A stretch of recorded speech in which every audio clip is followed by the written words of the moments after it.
doing a special. I'm sorry, but it's hot in here. Either that or my temper's rising.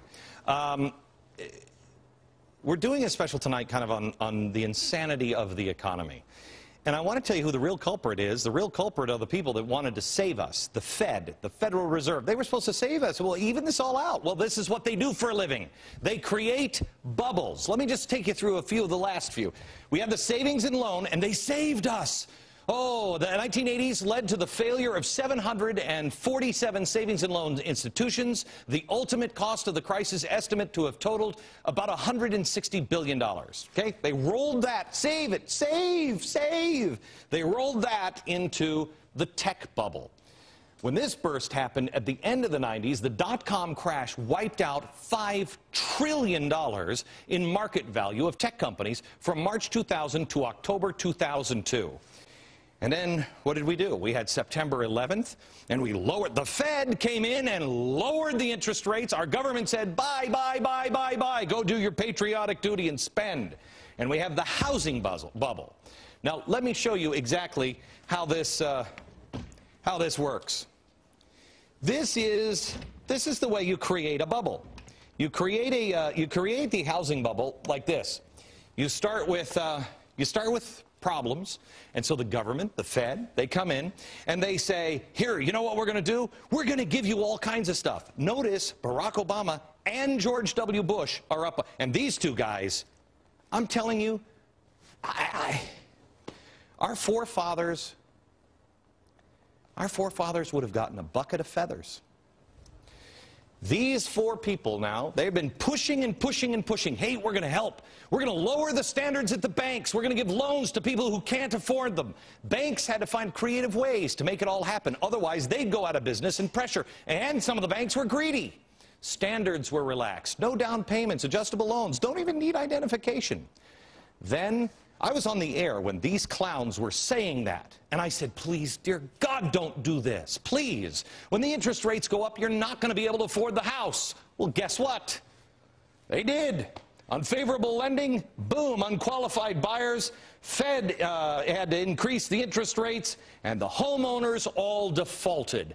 Massive disclosures. It's not a scam. We were there. But yet we don't accept the blame. We have to push the blame someplace else, and never on the people that were responsible, the Fed and the politicians. No one forced us to get the loans that we couldn't afford. We did it. We're involved as well. We're just too tempted by the lure of a bigger house. There was no restraint. Please, America, can we have some restraint? Can we deserve the country that we have inherited? About 2 years ago, when people were just starting to find out about how the adjustable rate loans can be, I started warning about a final bubble that this government was going to create, and they're doing it. I called it the money bubble, but Nouriel Roubini calls it the asset bubble. We have David Buckner in. How are you, sir? Good to see you. Good to see you. First of all, did I get this right? You did. Okay. David Buckner is from Columbia University, and you also are a Fortune 500 strategist and consultant and all of that. Okay. So tell me about the asset bubble. It's the same. It's the same process as this, but you recognize that we had a problem. The government started borrowing. Now, the government's been borrowing for a long time. That's not uncommon. But the level that we're at, $38,000 per man, woman, and child in America. Hang on, just let me say that. Because we borrowed back on the other side of the board, okay, and we couldn't afford it, they absorbed it. They're the backstop. Right, but they couldn't afford it, and so now they're having to borrow money. They're going to China, they're going to other countries to borrow. Okay. So now they're going beyond borrowing. They're going into to cover this. To cover this. And with that borrowing, the Fed's lowering the interest rates, and there's a little interesting thing is happening here. As the Fed is lowering interest rates, the government's coming around and saying, fine, we'll get the lower interest rate, and the Fed has an incentive to do so to protect the government. They are coordinating this. Unlike any other time in history, where they have been separate entities, the government now is increasing spending on money borrowed that the Fed is providing. Okay. Then what we have here, so we have this, the elected officials, They've pushed unfavorable lending. Here they're just pushing favorable lending for themselves to be able to get more money. We're an unqualified borrower, wouldn't you say? Right. The way we're borrowing. Same cycle, same exact process. Right. They've lowered the interest rates. We've borrowed more, so same part.